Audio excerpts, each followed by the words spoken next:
My wife threw my birthday cake on the floor and said, "Eat it off the ground." The whole tables laughed. I didn't say a word. That evening, my wife's mother texted, "We've chosen to sever all contact. Stay away forever." My wife liked it. I replied, "Removing my name from every loan tomorrow."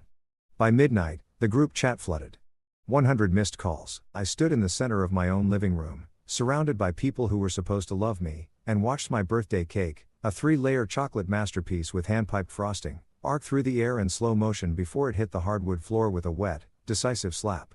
The room went silent for exactly 2 seconds. Then my wife Sarah said the words that would end our marriage, though neither of us knew it yet. "Go ahead, eat it off the ground." The laughter started small. Her sister Emma first. Always the quickest to follow Sarah's lead. Her high-pitched cackle cutting through the air like breaking glass. Then her brother Marcus joined in. That deep mean laugh he'd perfected in high school when he used to mock the kids who couldn't afford the right sneakers. Sarah's mother, Patricia, didn't laugh outright. She never did anything so undignified. But she smiled thin and sharp as a paper cut, her eyes gleaming with something that looked uncomfortably close to satisfaction. My own mother stood near the kitchen doorway, frozen with a stack of dessert plates in her hands. My sister Jenny had gone pale, her mouth opening and closing like she wanted to say something but couldn't find the words. My best friend Mike, who'd driven 3 hours to be here, looked like he was watching a car accident in progress, horrified but unable to look away. I didn't say a word. Not because I couldn't. Not because I was too shocked, though God knows I was shocked. But because in that moment, standing there with chocolate frosting slowly spreading across the floor I'd refinished myself last summer, I had a moment of perfect crystalline clarity. I saw the pattern. I saw the whole shape of my marriage like a constellation suddenly visible in a night sky I'd been staring at for years without really seeing. Every dismissive comment, every public humiliation disguised as a joke. Every time I'd swallowed my pride and told myself it was just her sense of humor, just her family's way, just a bad day, just stress from work, just anything but what it actually was. I saw it all. And I knew that if I opened my mouth, if I said what I was thinking, there would be a fight. Sarah would cry. Her family would close ranks. I'd be painted as the villain, the oversensitive husband who couldn't take a joke, who had ruined his own birthday party by making a scene. By tomorrow morning, it would be my fault somehow. It always was. So, I said nothing. I bent down, picked up the cake plate miraculously, unbroken, and carried it to the kitchen. I walked past my mother, who reached out to touch my arm, but I shook my head gently. Not now. I set the plate in the sink, washed my hands, and dried them on the dish towel with the little blue whales that Sarah had always said was too childish for our kitchen, but that I'd kept anyway because my grandmother had given it to me. When I returned to the living room, the party was continuing as if nothing had happened. Someone had turned up the music. Marcus was telling a story about his new boat. Sarah was laughing at something her mother had said, her hand on Patricia's arm, both of them looking flushed and pleased with themselves. I stood there for a moment, watching my wife laugh in our living room while my birthday cake slowly dissolved into the grain of the floor. I'd spent 3 weekends refinishing because she'd wanted it to look authentic and rustic for her Instagram photos. Then I turned and walked upstairs to our bedroom. The evening was May 14, 2024. I was 34 years old, and I had just experienced the last public humiliation I would ever accept from anyone. I need to back up. I need to tell you how I got here. Standing in my bedroom, listening to my wife's laughter drift up the stairs like smoke while I opened the closet and pulled out the filing cabinet I'd moved in there 6 months ago when Sarah had decided she needed my office for her creative space. We'd been married for 7 years, together for 9. High school sweethearts, if you can call it that. She was the popular girl, captain of the dance team, homecoming court, the kind of girl who seemed to glow with some indefinable quality that made people want to be near her. I was the quiet kid who'd surprise everyone by starting a small web design business my junior year. Not popular exactly, but not invisible either. Profitable. I think that's what attracted her to me initially, if I'm being honest with myself. Not my sparkling personality or my devastatingly handsome features. I'm average looking at best, the kind of face you'd forget 5 minutes after meeting. But I had money, or at least the promise of money, which in Sarah's world amounted to the same thing. Her family had money once, old money, the kind that came with a hyphenated last name and stories about great-grandfathers who'd owned textile mills. But somewhere between the great-grandfathers and Patricia, that money had evaporated, leaving behind only the attitude that came with it. They still acted like aristocracy. They still spoke in that particular cadence that suggested they were doing you a favor by allowing you to exist in their presence. But they lived in a nice but not extraordinary house in a good but not exclusive neighborhood. And Patricia drove a 10-year-old Mercedes that she refused to replace because it's still perfectly good, which was true, but also maybe not the whole truth. When Sarah and I started dating senior year, Patricia looked at me the way you might look at a stray dog that's wandered into your yard. Potentially useful, but requiring careful observation before any decisions were made. I proposed when I was 25 and Sarah was 24. My business was doing well. I'd expanded from web design to app development, and I'd just landed a contract with a regional healthcare network that would keep me solvent for at least 2 years. I'd saved up for a ring, not huge, but real. A 1-carat diamond in a platinum setting that cost me 3 months of profits. Sarah said yes immediately, squealing and throwing her arms around my neck in the middle of the restaurant where I'd planned this careful romantic proposal. But when we told her family the next day, Patricia had taken one look at the ring, smiled, that paper-cut smile, and said, "How sweet, very economical." I should have known then. I should have seen the pattern forming, the shape of what was to come. But I was in love, or thought I was, and I told myself that Patricia was from a different generation, that her standards were just different, that she'd warm up to me eventually. She never did. The wedding cost $83,000. I paid for most of it. My parents contributed what they could. My father was a high school teacher. My mother a nurse. They'd saved $10,000 in a special account they'd opened when I was born, planning for this moment. Sarah's family contributed nothing, but Patricia had opinions about everything. The venue wasn't prestigious enough. Then it was too ostentatious. The flowers were pedestrian. The menu was trying too hard. My suit was off the rack. It wasn't I'd had it tailored, but it wasn't bespoke, which in Patricia's world meant it might as well have come from a thrift store. The guest list was too small. Sarah wanted 200 people. I'd argued for 100 because of the cost. The band wasn't the right kind of band. The photographer wasn't artistic enough. Sarah agreed with her mother on every point. And I found myself nodding and saying yes and quietly increasing my credit limit and taking out a personal loan to cover the shortfall because every time I suggested something more modest, Sarah would get this look on her face, hurt and disappointed like I was failing some fundamental test of my love for her. "Don't you want our wedding to be special?" she'd ask, her eyes going wide and shiny with tears that never quite fell. "Don't you want people to remember it?" And I did want those things. So I said yes. I said yes to everything. The wedding was beautiful. Patricia cried delicate photogenic tears during the ceremony. Sarah looked stunning. She always did. That quality that made people want to look at her had only intensified with age. The band played perfectly. The flowers were spectacular.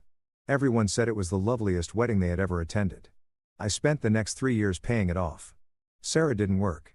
Not really. She had a series of projects, a lifestyle blog that never quite took off, an Etsy store selling hand-painted plant pots that generated maybe $200 in revenue over 6 months before she got bored. A brief stint as a social media consultant for local businesses that ended when her first client asked for concrete metrics and she couldn't provide them. But mostly she decorated our house. She spent hours arranging and rearranging furniture, painting accent walls, hunting through estate sales and antique stores for the perfect vintage mirror or the ideal mid-century modern side table. Our home looked like something out of a magazine spread.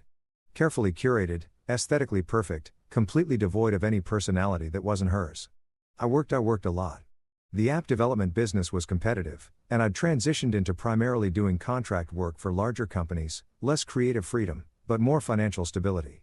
I worked from home most days in my office with this door that closed and its walls that I'd painted a calm gray blue before Sarah had decided she needed the space. We were comfortable, not wealthy, but comfortable.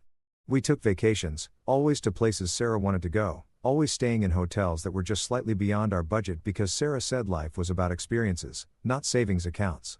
We had nice things. We ate at good restaurants.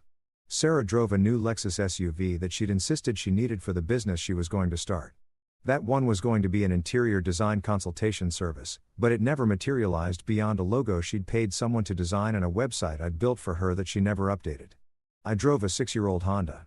I told myself it was practical, reliable, good on gas. I told myself I didn't care about cars. But both things were true. But also, Sarah had made it clear that we couldn't both drive luxury vehicles, and she needed the Lexus for her image. Her image mattered a lot. We had dinner with her family every Sunday. This wasn't discussed or negotiated. It was simply a fact of our marriage, like the sky being blue or water being wet. Every Sunday at 6 p.m., we drove to Patricia's house and sat at her dining room table and ate whatever she'd prepared.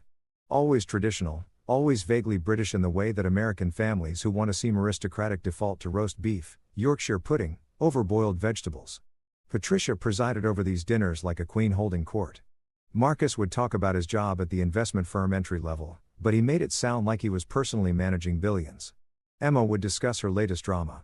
She seemed to specialize in collecting and discarding boyfriends at a rate that suggested either very high standards or very poor judgment, possibly both. Sarah would light up at these dinners in a way she never quite did at home. She'd laugh louder, talk faster, lean in closer to her mother's stories. She'd make jokes at my expense, gentle ones at first in the early years. Observations about how I'd forgotten to buy the right kind of milk, or how I'd worn socks that didn't quite match, or how I'd mispronounced a word. "He's so brilliant with computers," she'd say, her hand on my arm, like she was softening the blow, but totally hopeless with real-world things. Her family would laugh. I'd smile. What else could I do? Over the years, the jokes got sharper. Less gentle, more calculated. My clothes were never quite right. My table manners were charmingly rustic. My opinions on politics, art, culture, anything really were sweet or interesting, which in Patricia's vocabulary meant wrong, but not worth correcting. When I'd try to contribute to conversations, there would be this pause, this moment where everyone would look at me with expressions that ranged from polite tolerance to barely concealed impatience, waiting for me to finish so they could return to more interesting topics. I started talking less at Sunday dinners. Eventually, I mostly stopped talking at all. Sarah never defended me, not once in 7 years. When her mother made a particularly cutting remark about my background, my father was a teacher, remember? Respectable, but decidedly not aristocratic. Sarah would laugh along with her. And when Marcus would tell stories about his important clients that were thinly veiled attempts to make my work sound quaint and trivial by comparison, Sarah would nod enthusiastically. I told myself it didn't matter. Family dynamics were complicated. Sarah was close to her mother. That was good, wasn't it? Better than being distant. And the jokes weren't that bad, really. They were just teasing. I was being too sensitive. I told myself a lot of things. The filing cabinet in my closet contains 7 years of paperwork. I'm organized by nature. It's probably part of what makes me good at my work. And I'd kept everything. Every document, every contract, every receipt, every bank statement, every tax return. I pulled out the folder labeled Property and Assets and sat down on the edge of our bed. Our house, the beautiful and perfectly decorated house that Sarah had spent hundreds of hours turning into an Instagram-worthy showpiece, was in my name. Only my name. I'd bought it 3 years ago with money I'd saved for my business and a mortgage I'd qualified for based solely on my income. Sarah hadn't been on the mortgage application cause she didn't have verifiable income.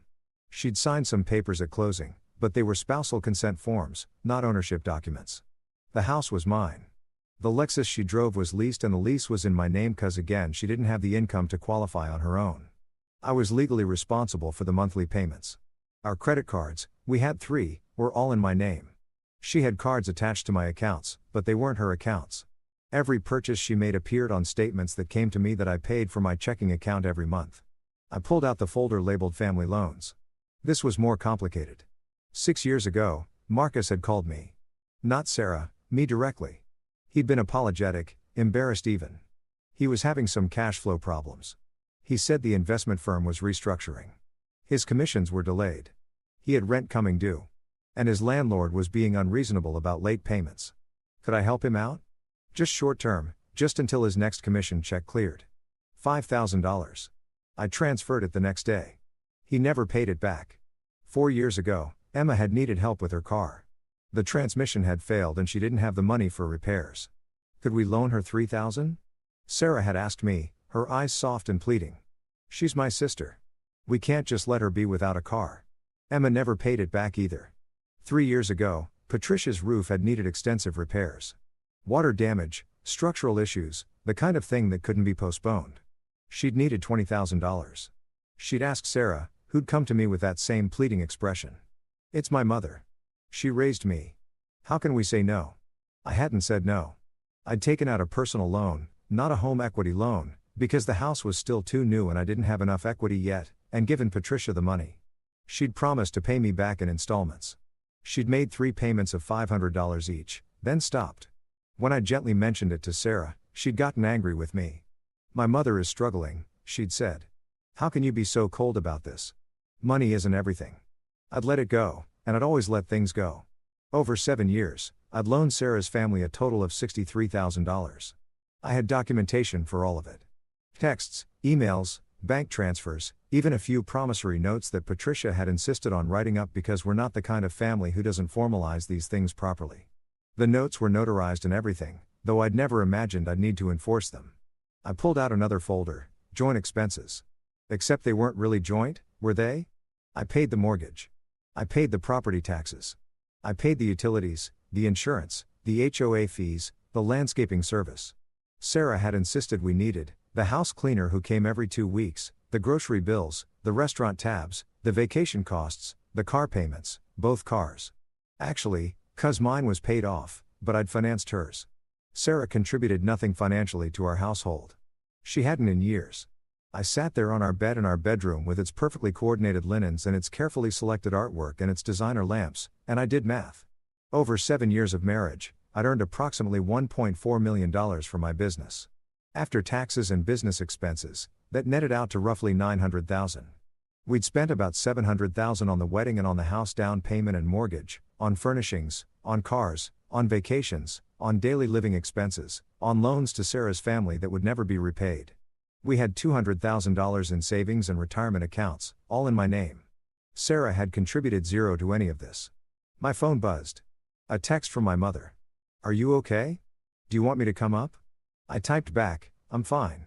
Thank you for being here. I'm sorry you had to see that." Her response came quickly. "You have nothing to apologize for. I love you." I could hear the party continuing downstairs. Someone had turned the music up louder. I could hear Sarah's laugh, bright and carefree, like nothing unusual had happened, like she hadn't just thrown a cake on the floor and told her husband to eat it like a dog while her entire family laughed. I opened my laptop. I want to be clear about something. I'm not a vengeful person by nature. I don't enjoy conflict. I don't fantasize about dramatic confrontations or elaborate revenge schemes. For 7 years, I'd absorbed countless small cruelties and told myself they didn't matter. That marriage was about compromise. That love meant accepting someone's flaws and their family's flaws and just making it work. But there's a difference between being patient and being a doormat. There's a difference between choosing your battles and letting yourself be ground down into nothing. And there's a difference between forgiveness and enabling someone to keep hurting you. I thought about the cake on the floor. I thought about Sarah's face when she'd thrown it. Not angry, not out of control, but amused, like she was playing to her audience, performing for her family's approval. The cruelty had been casual, thoughtless, the kind of cruelty that comes from genuinely not seeing someone as fully human. That's what hurt more than anything. Not the act itself, but the realization that my wife had looked at me and thought, "This will be funny. This will entertain my family." She'd calculated the moment and decided my humiliation was worth the laugh. I pulled up my email and started a new message to my attorney. David Chen and I had gone to high school together. He'd been 2 years ahead of me, captain of the debate team, the kind of guy who everyone knew was going to be successful at whatever he chose to do. He'd become a family law attorney, and ironically, he'd handled the paperwork when Sarah and I had bought the house. He'd suggested then that we might want a post-nuptial agreement given that I was bringing significantly more assets to the marriage, but I'd waved him off. I trusted Sarah. We were in love. "Now," I typed, "David, I need to discuss filing for divorce. Are you available for a call this weekend? Best, James." His response came through within 5 minutes. He was apparently working late on a Saturday night, which I probably should have remembered given that he'd just made partner at his firm. "Sorry to hear that. Yes, I can talk tomorrow afternoon. 3 p.m. work for you. Call my cell." I confirmed and closed the laptop. Then I pulled out my phone and opened my text messages. The family group chat, the Peterson clan, was active as it always was during gatherings. Sarah had created it 2 years ago as a way to coordinate Sunday dinners and share photos and generally maintain the sense of family unity that Patricia seemed to consider essential. I scrolled through the messages from tonight. Emma had posted a photo of the cake pre-throw with the caption, "James turns 34. Looking good," followed by a series of party emojis. Then after the incident, Marcus had written, "Most dramatic cake cutting I've ever seen, Emma. I'm dying, Patricia. Some people are so sensitive. It was just a joke." Sarah had liked that message. I could see the little heart icon next to it with her name attached. I stared at that heart for a long time. My phone buzzed again, but this time it was a new text thread. Just Patricia and me. My stomach clenched even before I opened it. "James, we've been discussing your behavior this evening, and we've decided it's best for everyone if we take some space from you. Your negativity and inability to take a joke has become exhausting for the whole family. We've chosen to sever all contact. Please respect our wishes and stay away forever. You read it 3 times. Then I looked at the timestamp. She'd sent it at 10:47 p.m. It was now 10:51. I switched back to the group chat and watched in real time as Sarah read the message. Her profile showed she was active and then deliberately went to the direct message thread with her mother and liked it. She liked it. My wife had just endorsed her mother's decision to cut me out of the family without talking to me, without coming upstairs to check on me, without apparently any hesitation at all. I sat there for a moment, phone in my hand, and felt something shift in my chest, not breaking that had already happened when I watched the cake hit the floor. This was different. This was something crystallizing, hardening, and becoming permanent. I opened the group chat and typed, "I'll be removing my name from every loan and financial obligation related to the Peterson family tomorrow morning. You should all prepare accordingly." I hit send. Then I turned off my phone. The house got very quiet very suddenly. I could hear footsteps on the stairs. Rapid, heavy. Marcus's footsteps, I thought. Then lighter ones, Emma.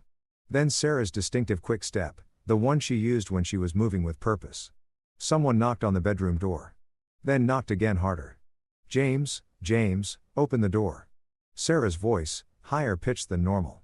I didn't move. "James, this isn't funny. What do you mean removing your name? What are you talking about?"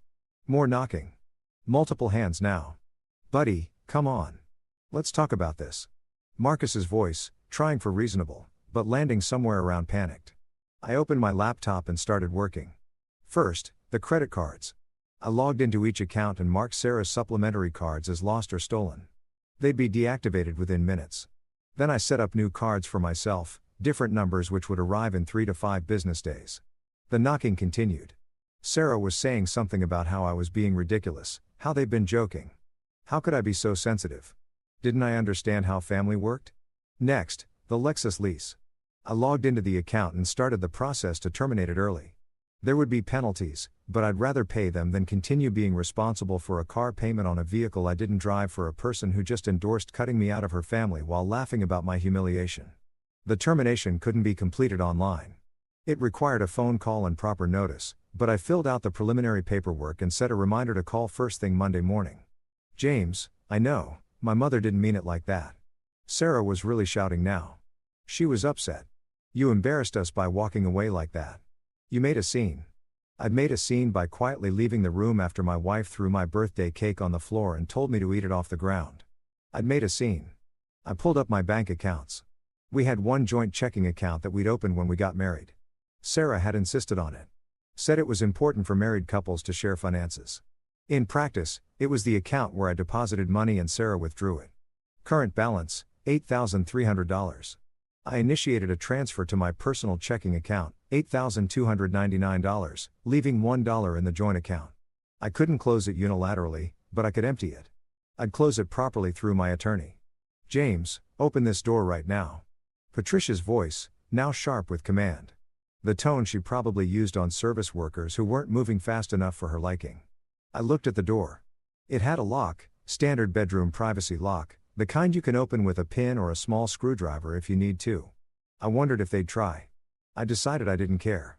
I pulled up the folder labeled Loans Marcus and attached it to a new email to David with the subject line Financial Documentation Marcus Peterson. Then I did the same for Emma's folder and Patricia's folder. Somewhere in the middle of this, my mother knocked on the door. I knew her knock, soft and respectful, even in crisis. "James, honey, your father and I are going to head out. Your sister already left. Please call me tomorrow, okay? I love you." I got up and opened the door just wide enough to hug her quickly while Sarah and her family crowded the hallway behind her, all of them trying to talk at once. "I love you, too, Mom. I'll call you tomorrow. Thank you for coming." I closed the door before anyone else could push their way in, relocked it, and went back to my laptop. My phone, still off, was sitting on the nightstand. I turned it back on. 100 missed calls. The number was so absurd that I actually laughed out loud. A short, sharp bark of sound that surprised me. The group chat had exploded. I scrolled through messages, watching the progression from confusion to panic to anger to desperate bargaining. "Marcus, wait. What do you mean removing your name?" Emma, "James, this is crazy." Patricia, "This is extremely immature behavior." Sarah, "James, answer your phone." Marcus, buddy, seriously, pick up Emma. James, please. Sarah, this isn't funny anymore. Marcus. James, I need that money for rent. You can't just Patricia, we need to discuss this like adults. Sarah. James. On and on. Hundreds of messages, the tone shifting from indignant to worried to outright panicked as they realized what I was actually saying. I wasn't removing my name from their family.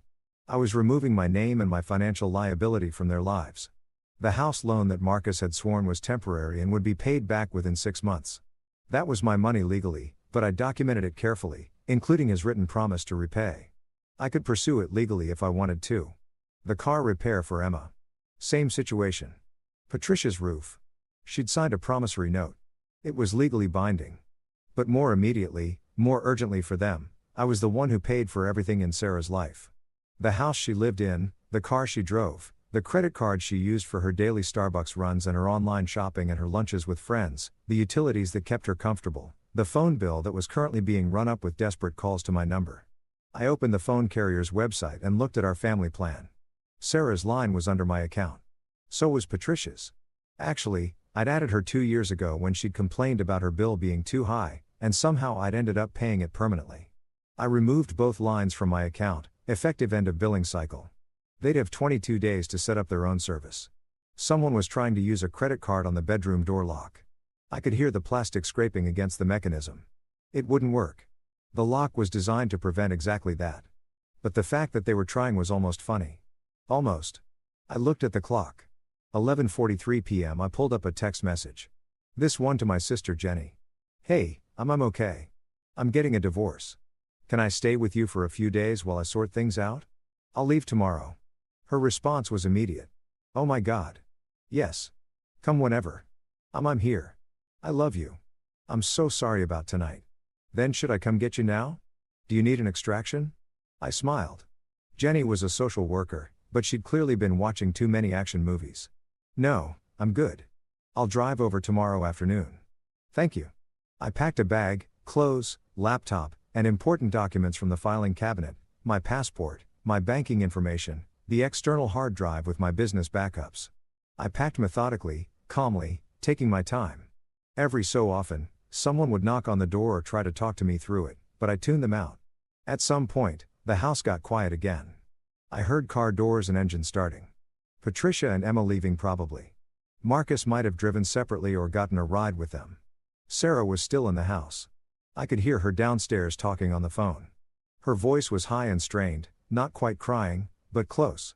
I finished packing, set my bag by the door, and lay down on top of the covers, still fully dressed. I didn't sleep, but I rested. I stared at the ceiling, and thought about the shape my life had taken. How I'd bent and compressed myself, trying to fit into the space Sarah and her family had allotted to me. I thought about all the times I'd swallowed words, accepted blame that wasn't mine, apologized for things I hadn't done. I thought about the cake on the floor in Sarah's face when she'd thrown it. That casual cruelty, that certainty that I would take it, that I would always take it because I always had. She'd been right until tonight. I had always taken it. But people change. Situations change. There's a breaking point for everything, even patience, even love. Especially love that was never really love at all. Just familiarity and habit and the sunk cost fallacy dressed up in wedding vows. I waited until I heard Sarah go into the guest bedroom and close the door. Then I waited another hour to be sure she was asleep. At 3:15 a.m., I picked up my bag, unlocked the bedroom door, and walked downstairs. The cake was still on the floor. Someone had made a half-hearted attempt to clean it up. There were paper towels laid over the worst of it, but mostly it was still there, slowly congealing into the grain of my beautiful hardwood floor. I stepped over it, walked out the front door, got in my Honda, and drove to Jenny's apartment. My sister lived in a modest 2-bedroom about 45 minutes away. She'd been a social worker for 8 years, specializing in family services, which meant she'd seen every variation of dysfunctional family dynamics that existed. When I knocked on her door at 4 a.m., she opened it immediately like she'd been waiting. She hugged me without saying anything, and I realized I was shaking. "Come on," she said quietly. "Guest room's ready. We'll talk when you wake up." I slept for 12 hours. When I finally woke up, it was late afternoon on Sunday. For a moment, I was disoriented. Wrong room, wrong bed, wrong light coming through the windows. Then I remembered, and the events of the previous night came back in a rush that made my chest tight. I checked my phone. 273 missed calls, 418 text messages, 67 voicemails. The group chat had continued its meltdown throughout the night and into the day. I scrolled through it, watching the progression. 1 a.m. Marcus. James, seriously, where are you? We need to talk. 2 a.m. Emma, this is insane. You can't just disappear. 3 a.m., please come home. I'm scared. Where did you go? 4 a.m. Patricia, this behavior is unacceptable and childish. 6 a.m. Marcus, my landlord just called. Rent was supposed to clear Friday.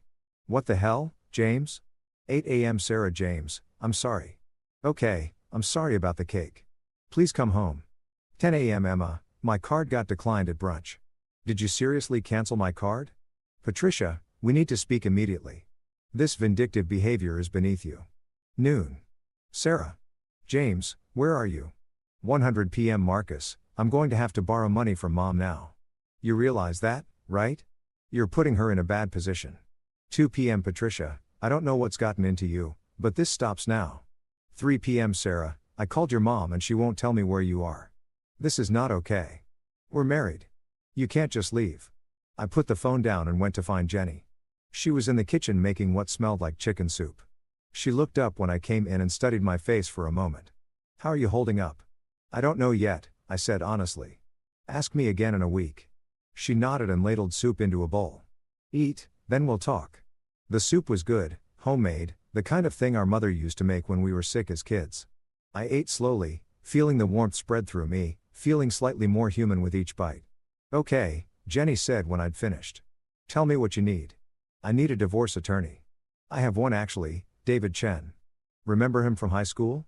But I need to make sure he's the right choice for this. He's good, Jenny said immediately. I've worked with him on a few cases. He's thorough and he doesn't let people push him around. He'll be good for you. I nodded. I'm calling him at 3. The other thing I hesitated. I need to understand what just happened. I need to know if I'm being crazy. Jenny leaned back in her chair and looked at me steadily. You want me to be honest? Always. I've hated Sarah since about 6 months after you got married, she said bluntly. I've hated watching what she and her family do to you. I've wanted to say something for years, but mom said to stay out of it, that you needed to figure it out yourself. That unsolicited advice would just push you away. I absorbed this. What did they do to me? James. She said my name like it hurt her. They treat you like a wallet with legs. They mock you constantly. They dismiss everything you say and do. Sarah spends your money like it's water and contributes nothing. And I don't mean financially, though. That too. I mean, she contributes nothing to your emotional well-being, your happiness, your growth as a person. She tears you down at every opportunity to make herself feel superior, and her family does the same thing. But I started. No, Jenny interrupted. No buts. I'm a professional, remember? This is literally what I do for a living. I assess family dynamics, and your marriage has been emotionally abusive for years. What happened last night with the cake? That was just the most visible example.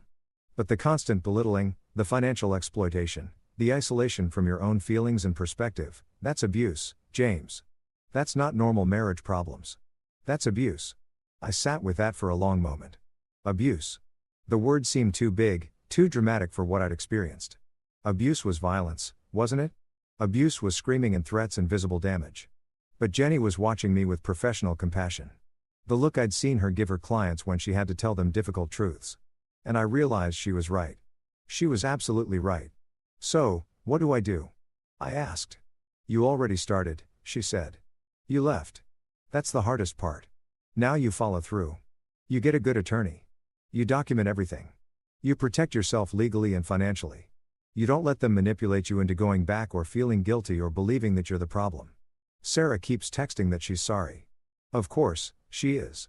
She's sorry she's losing her cash cow. She's sorry she might actually have to support herself. She is not sorry for how she's treated you. And the minute you go back, it'll be more of the same. My phone rang. Sarah, for what was probably the 50th time that day, I didn't answer. Jenny smiled. Good. Keep doing that. At 3 p.m., I called David Chen. He answered on the second ring, and we spent the next 2 hours going through everything. My documentation impressed him. He actually said, "Damn, James," when I told him about the organized folders with 7 years of financial records. "This is going to be very straightforward," he said. You have clear documentation of all assets and their sources.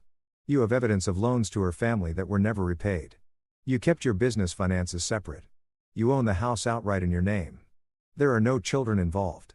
Washington is a no-fault divorce state with community property rules. But wait, I interrupted. Community property.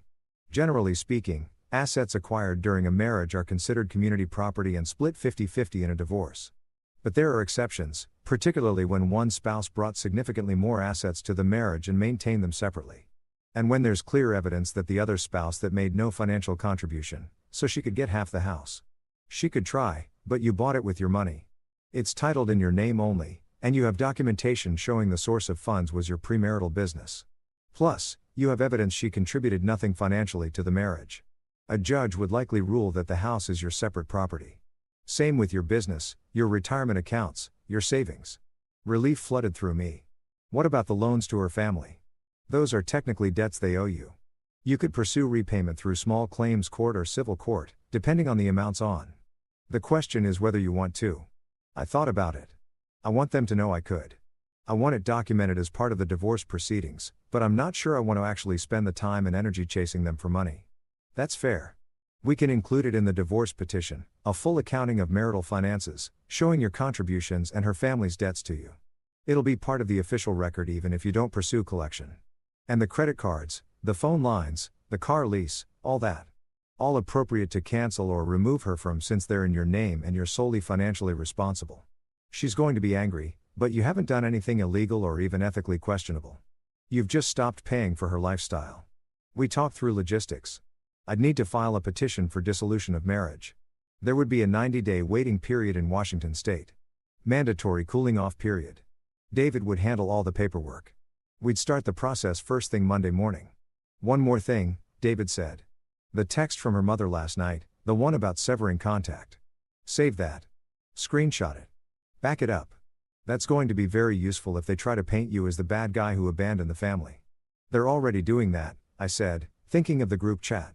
Save all of it, he said. Every text, every voicemail, every email, everything.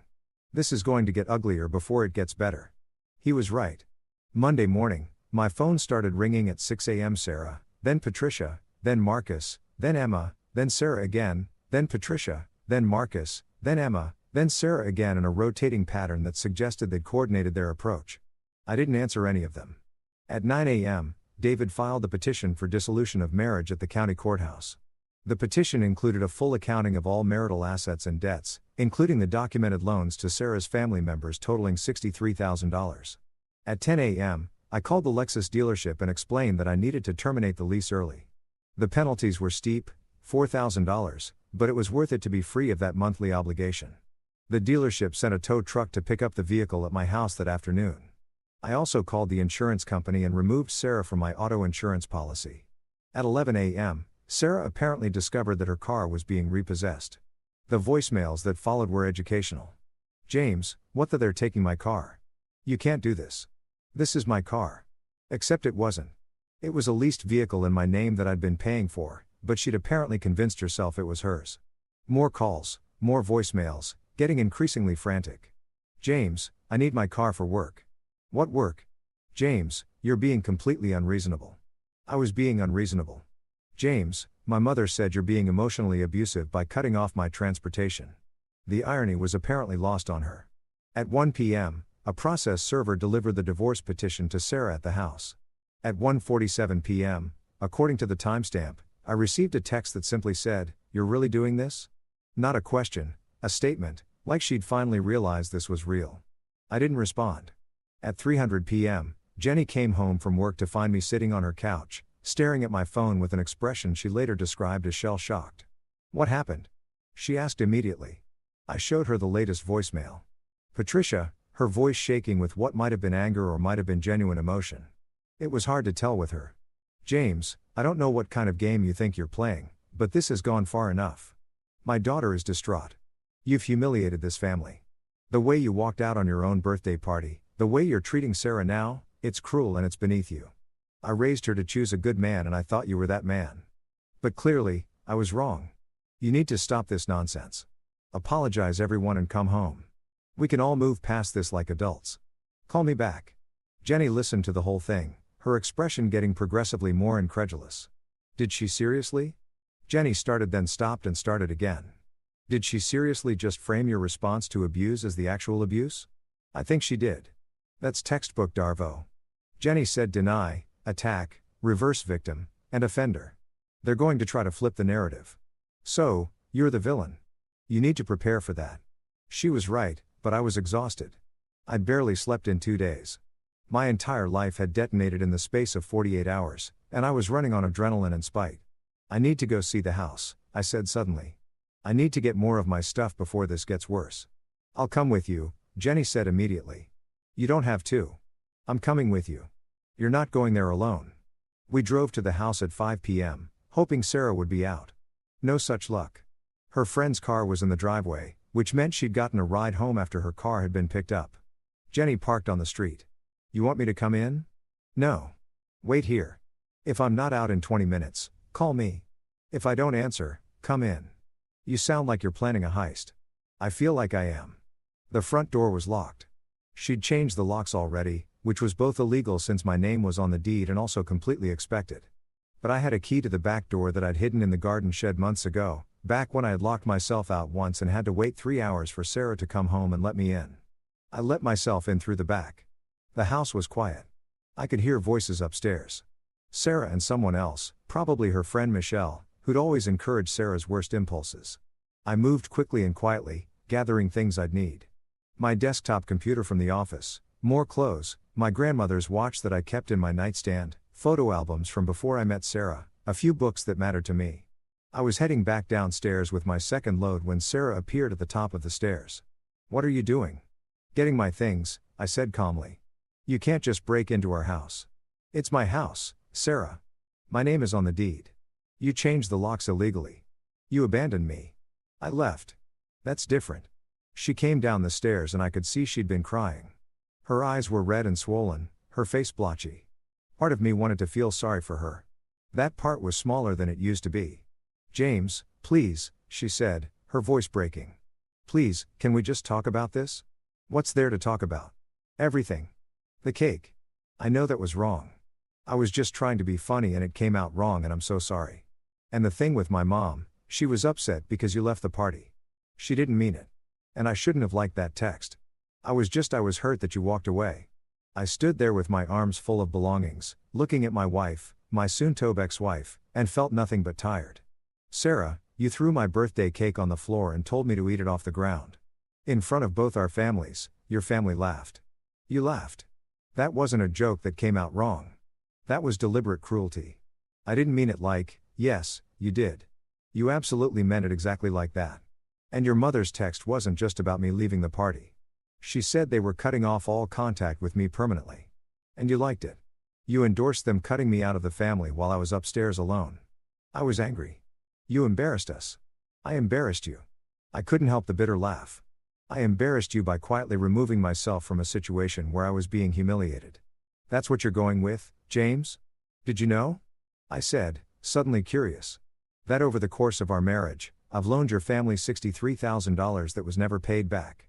Did you know that I pay for literally everything in your life? The house, the car, the credit cards, the utilities, the food, the vacations, everything. Did you know that you've contributed exactly zero to our household in 7 years? She stared at me. That's not you make more money.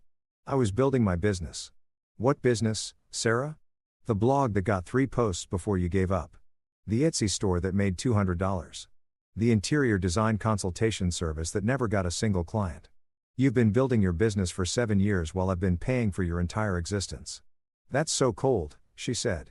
And now she was crying again. That's so cruel. I'm your wife. We're supposed to support each other. Support goes both ways. You've never supported me. Not emotionally, not financially, not in any way that actually matters. You've used me. You and your entire family have used me like an ATM machine that occasionally needed to be humiliated to keep it in line. That's not true. Your mother told me to stay away forever, and you liked the message. What part of that suggests you value me as a person? She didn't have an answer for that. I walked past her to the door where Jenny was now standing, looking ready to physically intervene if necessary. The divorce papers were filed today, I said. My attorney will be in touch with yours. If you don't have one, you should get one. The house is mine. I'll be back for more of my stuff later. I suggest you start looking for somewhere else to live because I'll be asking you to vacate once the divorce is final. You can't kick me out.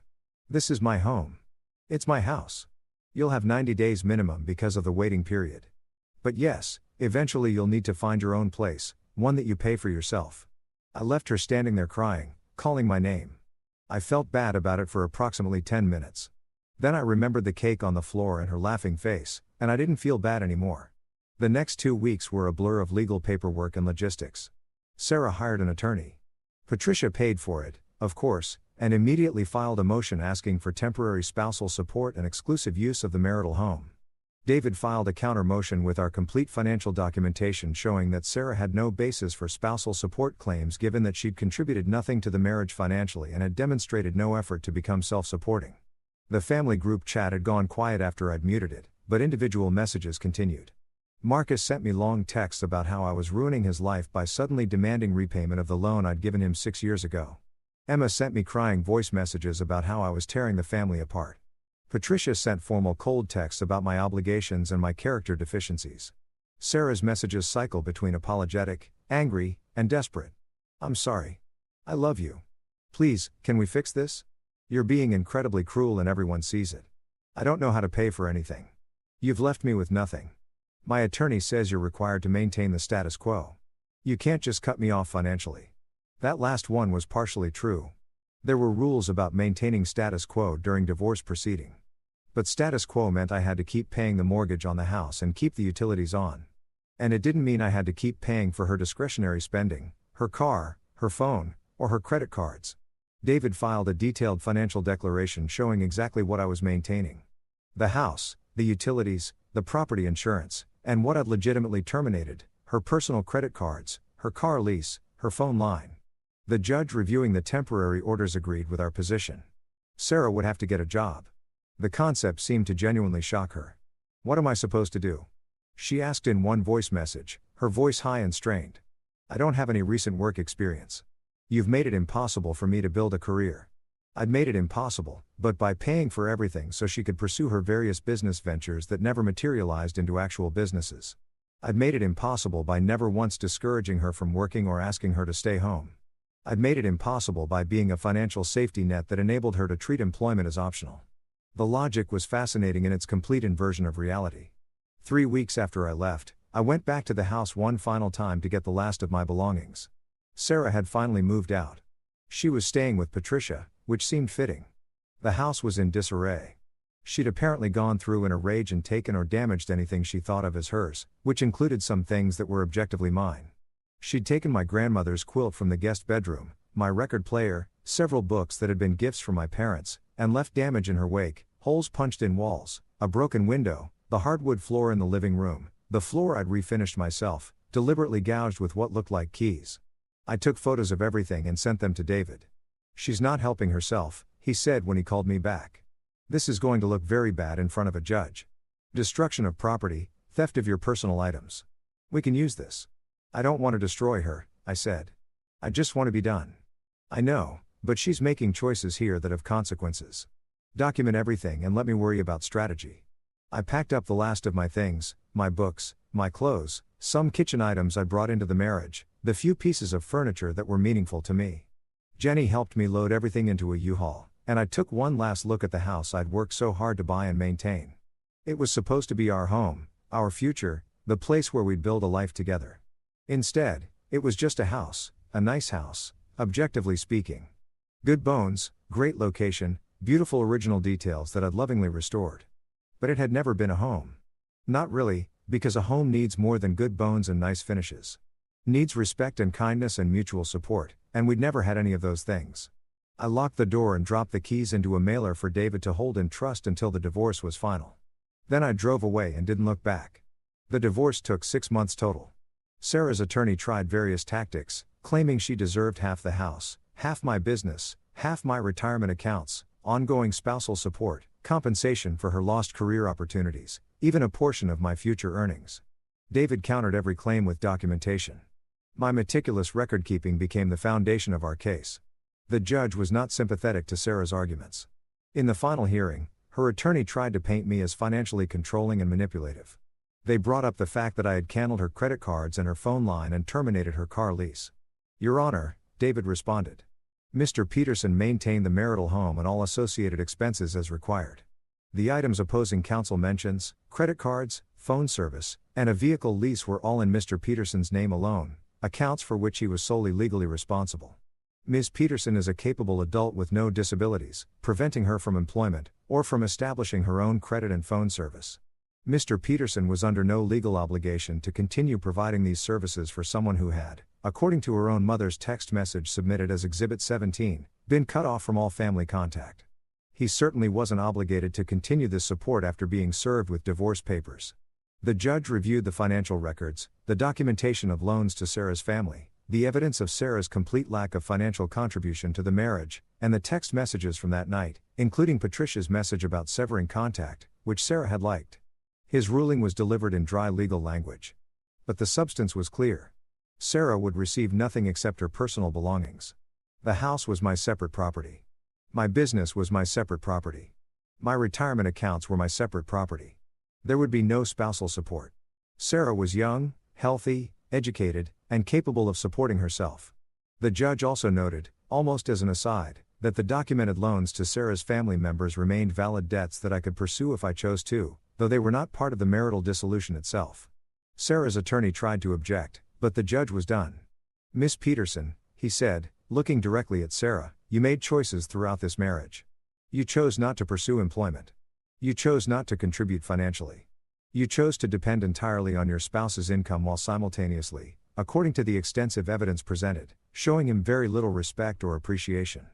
These were your choices, and choices have consequences. This court sees no basis for transferring Mr. Peterson's separate property to you simply because you married him. Dissolution granted. Sarah was crying. Patricia, who'd attended the hearing, looked like she'd been slapped. I felt empty, not triumphant, not vindicated, just tired and sad and ready for it to be over. That was 8 months ago. I'm writing this now from a different house, smaller than the old one, but mine in a way that place never was. I bought it for cash using money from selling the previous house.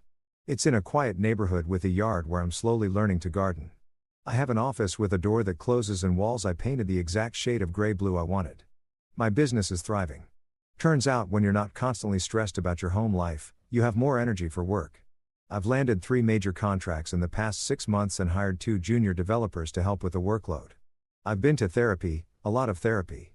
Dr. Martinez has helped me understand that what I experienced was indeed abuse, financial exploitation, emotional manipulation, systematic degradation.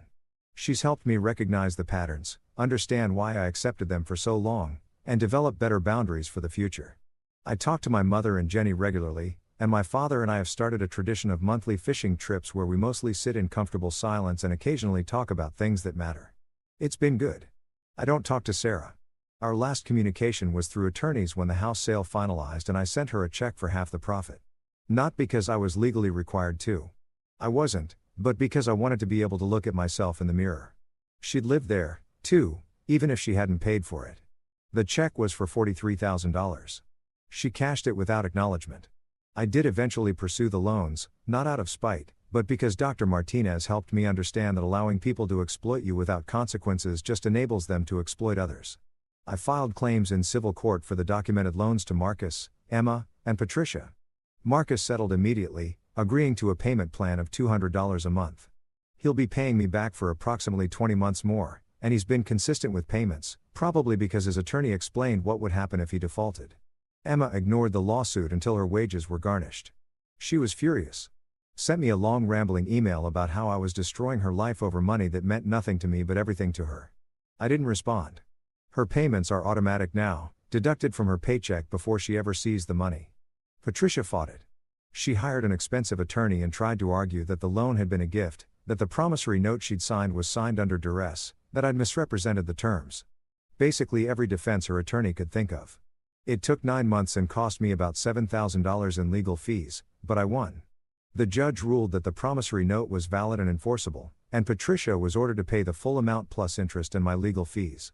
She's appealing, of course. I don't expect to see the money anytime soon, if ever, but it's on her credit report now. This judgment against her, and that feels like enough. I've been on a few dates, nothing serious yet, but I'm learning how to recognize red flags I would have ignored before. I'm learning what healthy relationships look like, the mutual respect, the genuine interest in each other's well-being, the balance of give and take. I'm learning that I deserve those things. Last month, I ran into Sarah at a coffee shop. She was with someone. A man in an expensive suit older than her. The kind of man who carries himself like he's used to being the most important person in any room. They didn't see me and I left before they could. But I heard her laugh. That bright performative laugh she used to use at Sunday dinners when she wanted to impress her mother. She was playing a role the way she'd always played a role. I wondered if the man with her knew that yet. I wondered if he'd figure it out before he got hurt or if he was the kind of man who wouldn't get hurt. Maybe he was just like her and they'd be perfect together in their mutual superficiality. Then I realized I didn't actually care. And that realization was liberating. I keep thinking about that night, my 34th birthday, the cake on the floor, Sarah's face when she told me to eat it off the ground, the laughter from her family, that feeling of crystalline clarity when I understood fully and completely that I needed to leave. If you'd asked me a year ago if I thought my marriage would end because of a thrown cake, I would have laughed. Seems so small, so silly. A cake, a stupid birthday cake. But it wasn't really about the cake, was it? It was about 7 years of small cruelties that I'd absorbed and excused and explained away. It was about being treated as less than human by people who were supposed to love me. It was about realizing that I'd spent so long trying to be good enough for Sarah and her family that I'd forgotten to ask whether they were good enough for me. They weren't. And once I saw that clearly, once I stopped making excuses and stopped accepting the unacceptable, the path forward became obvious. Leave document. Protect yourself. Don't engage with manipulation. Don't allow yourself to be guilted into accepting mistreatment. Stand firm. It wasn't easy. There were moments when I doubted myself. When I wondered if I was being too harsh, too unforgiving, too cold.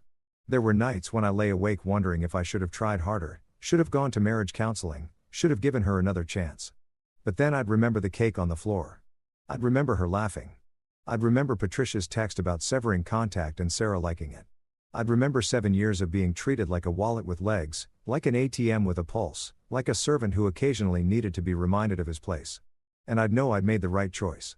Someone asked me recently, a friend of Mike's who'd heard about the divorce, if I regretted the marriage, if I felt like I'd wasted 7 years of my life. I thought about it for a long time before answering. No, I said finally. I don't regret it, and it wasn't wasted. I learned a lot about what I want in a partner, about what I won't tolerate, about my own capacity to endure and adapt and eventually to stand up for myself. Those are valuable lessons. That's a very mature perspective, she said. Maybe, I said, or maybe I'm just trying to find meaning in something that hurt like hell. Both things can be true. I'm 35 now, a year older than I was that night, a year wiser. I hope. I have a good life, a peaceful life, a life where I'm not constantly walking on eggshells, not constantly calculating whether my words will be used against me later, not constantly trying to make myself smaller to fit into someone else's narrow vision of who I should be. I have a house I love, a business that's growing, a family that actually loves and respects me, friends who value me, a therapist who's helping me build a healthier future, and increasingly, I have a sense of self-worth that doesn't depend on anyone else's approval. The missing calls, those 100 missed calls that first night, that number that seemed so absurd I laughed, they stopped eventually. They took weeks to taper off, but they did stop. Sarah stopped calling. Marcus stopped calling. Emma stopped calling. Eventually, even Patricia stopped calling. They moved on to other sources, I suppose, other people to use. Or maybe, and I hope this is true, though I'm not optimistic, maybe they learned something from this. Maybe Sarah got a job and discovered she was capable of supporting herself. Maybe Marcus learned to live within his means. Maybe Emma learned that actions have consequences. Maybe Patricia learned that you can't treat people like disposable commodities. Probably not. But maybe if you're reading this and seeing yourself in my story, if you're the person absorbing small cruelties, making excuses, trying harder to be good enough for someone who will never think you're good enough, I want you to know something. You deserve better. Not someday. Not after you change or improve or finally crack the code of how to make them happy right now exactly as you are. You deserve respect and kindness and partnership and love that builds you up instead of tearing you down. And if you're not getting those things, you can leave. It might be hard. It might be scary. It might cost you money and time and temporary stability, but you can leave. I did. You can too. That night, standing in my living room with cake on the floor and laughter in the air, I could have stayed. I could have swallowed my pride one more time. I could have apologized for whatever I was supposed to have done wrong. I could have cleaned up the cake and pretended everything was fine and gone back to being the person they expected me to be. I could have stayed, but I would have been dying by inches, slowly, losing myself piece by piece until there was nothing left but a hollow shell shaped like a husband performing a role in someone else's play. Instead, I chose myself. I chose my dignity. I chose a future where I wasn't someone's punchline or someone's ATM or someone's emotional dumping ground. I chose to be alone rather than lonely in a marriage. And it was the best decision I ever made. Last week, I went to a party. A real party, not a performance. My coworker's birthday. Casual and relaxed. People I actually like spending time with. Someone brought a cake. Chocolate, coincidentally, though not as elaborate as the one Sarah had thrown. When it was time to serve it, my coworker's girlfriend picked it up to carry it to the kitchen for cutting. She tripped. The cake didn't fall. She caught herself. But for a split second, I saw it tilting. Saw the trajectory it would have taken. And I felt my heart rate spike. Then she steadied herself, laughed, said, "That was close," and carried the cake safely to the kitchen. And I realized I was shaking. I excused myself and went outside for some air. Mike followed me out a few minutes later. "You okay?" he asked. "Yeah," I said. "Just weird flashback moment." He nodded. He'd been there that night.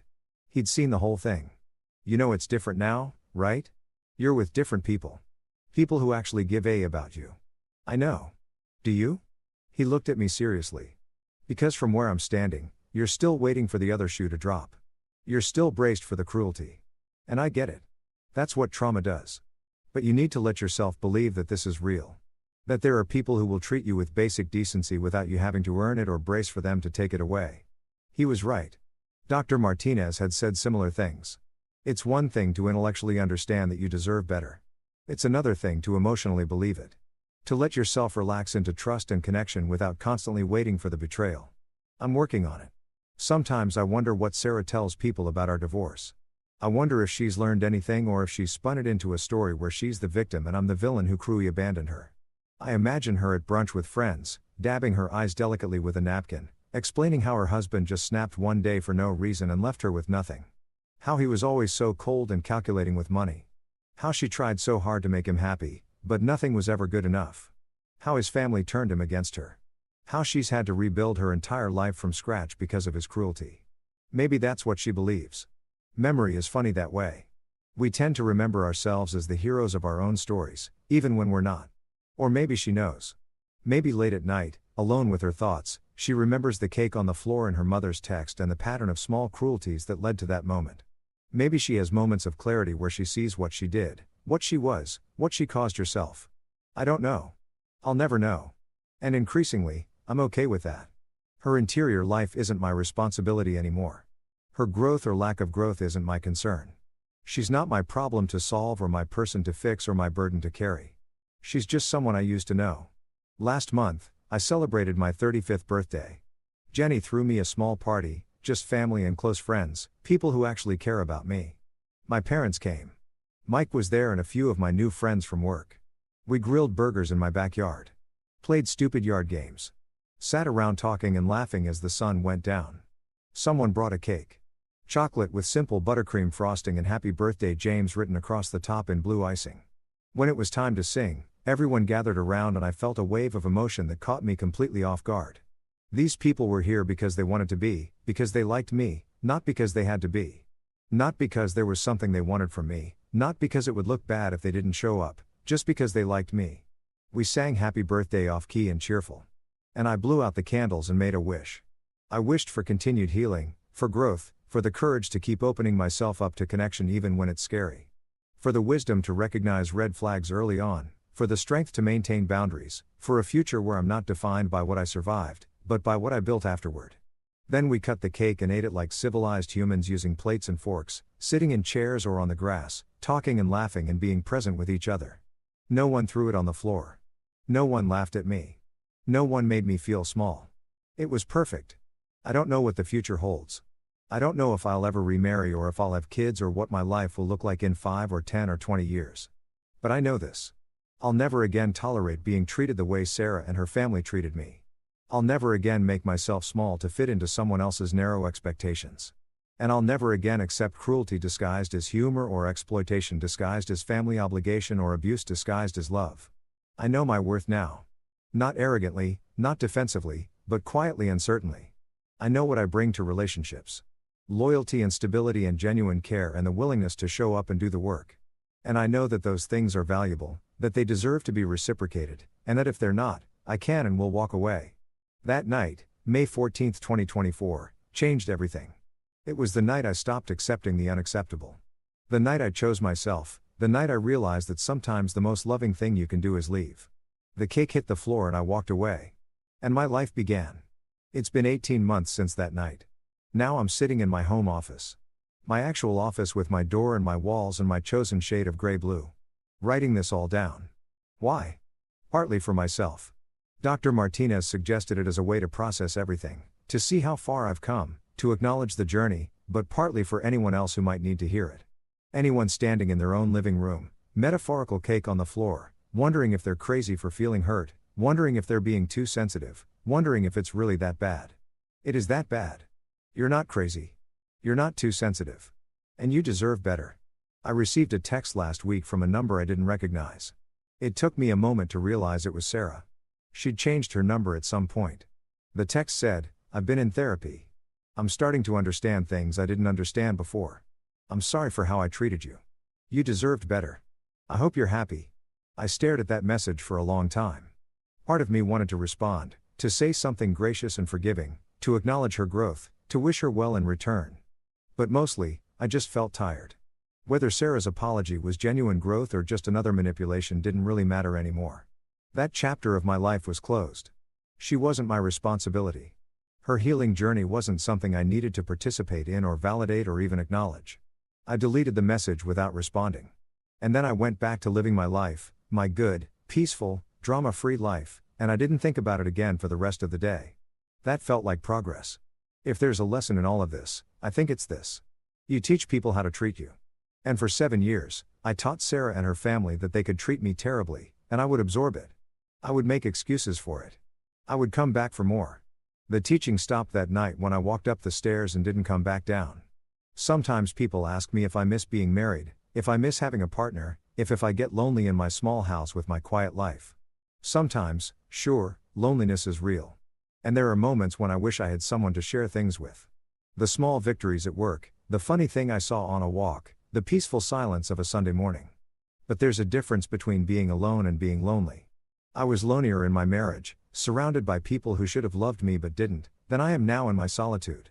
Now I have some space to think and grow and breathe and figure out who I am when I'm not constantly bracing for the next criticism or the next impossible standard or the next casual cruelty. It's good space, healing space, space I needed. And when I'm ready, when I've done enough work on myself, when I've built enough confidence in my own judgment, when I trust myself to recognize and maintain healthy boundaries, I'll share that space with someone who deserves to be in it. Someone who sees me as a whole person, not a wallet. Someone who treats me with respect, not contempt disguised as jokes. Someone who contributes to my life instead of just extracting from it. Someone who when I have a birthday celebrates it with me instead of turning it into a performance of my degradation. That person is out there somewhere. Or maybe they're not. Maybe I'll be contentedly single for the rest of my life. Either way is okay because I'm okay. Finally, fully genuinely okay. The last thing I want to say is about forgiveness. People have asked me if I've forgiven Sarah, if I've forgiven her family. They say it like forgiveness is something I owe them. Like my healing is incomplete without it. I think that's forgiveness is complex.